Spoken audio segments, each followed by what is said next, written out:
பாவங்களை மன்னிக்கும் தெய்வம். என் நாமம் சூடப்பட்ட என் மக்கள் தங்களை தாழ்த்தி ஜெபம் செய்து என் முகத்தை தேடி தங்கள் பொல்லாத வழிகளை விட்டு திரும்பினால் அப்பொழுது பரலோகத்தில் இருக்கிற நான் கேட்டு அவர்களுடைய பாவத்தை மன்னித்து அவர்களுடைய தேசத்திற்கு செழிப்பை கொடுப்பேன் என்று தேவன் வாக்களித்திருக்கிறார். 2 நாளாகமம் 7:14. ஆம், நம் தேவன் பாவங்களை மன்னிக்கிறவர். இந்த சத்தியத்தை விவரிக்கும் இன்னும் சில வசனங்களை கவனிப்போம். நான் அவர்கள் அக்கிரமத்தை மன்னித்து அவர்கள் பாவங்களை இனி நினையாதிருப்பேன் என்று தேவன் சொல்லியிருக்கிறார். எரேமியா 31:34. கர்த்தர் 1000 தலைமுறைகளுக்கு இரக்கத்தை காக்கிறவர், அக்கிரமத்தையும் மீறுதலையும் பாவத்தையும் மன்னிக்கிறவர். யாத்ராகமம் 34:7, எண்ணாகமம் 14:17. ஆண்டவரே, நீர் நல்லவரும் மன்னிக்கிறவரும் உம்மை நோக்கி கூப்பிடுகிற எல்லார் மேலும் கிருபை மிகுந்தவருமாக இருக்கிறீர். சங்கீதம் 86:5.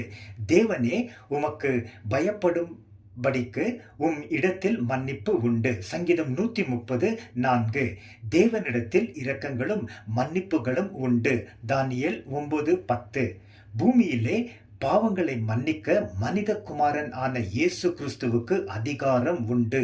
மத்தேயு 9:6. இயேசு கிறிஸ்துவினுடைய நாமத்தின் நிமித்தம் உங்களுடைய பாவங்கள் மன்னிக்கப்பட்டிருக்கிறது. 1 யோவான் 2:12. தேவனுடைய கிருபையின் ஐஸ்வர்யத்தின் படியே இயேசு கிறிஸ்துவினுடைய இரத்தத்தினாலே பாவ மன்னிப்பாகிய மீட்பு கிறிஸ்துவுக்குள் நமக்கு உண்டாய் இருக்கிறது. எபேசியர் 1:7, கொலோசியர் 1:14.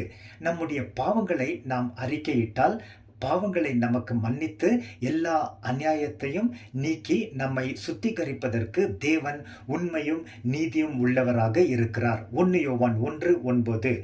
ஒருவருக்கு ஒருவர் தயவாகவும் மன உருக்கமாகவும் இருந்து கிறிஸ்துவிற்குள் தேவன் உங்களுக்கு மன்னித்தது போல நீங்களும் ஒருவருக்கு ஒருவர் மன்னியுங்கள். எபேசியர் 4:32.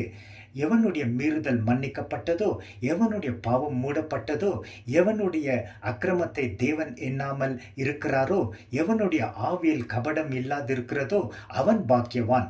தேவனே, நான் என் பாவத்தை உமக்கு அறிவித்தேன், நீர் என் பாவத்தின் தோஷத்தை மன்னித்தீர். சங்கீதம் 32:1-5. என் ஆத்துமாவே கர்த்தரை ஸ்தோத்திரி, என் முழு உள்ளமே அவர் பரிசுத்த நாமத்தை ஸ்தோத்திரி. என் ஆத்துமாவே கர்த்தரை ஸ்தோத்திரி, அவர் செய்த எல்லா நன்மைகளையும் மறவாதே.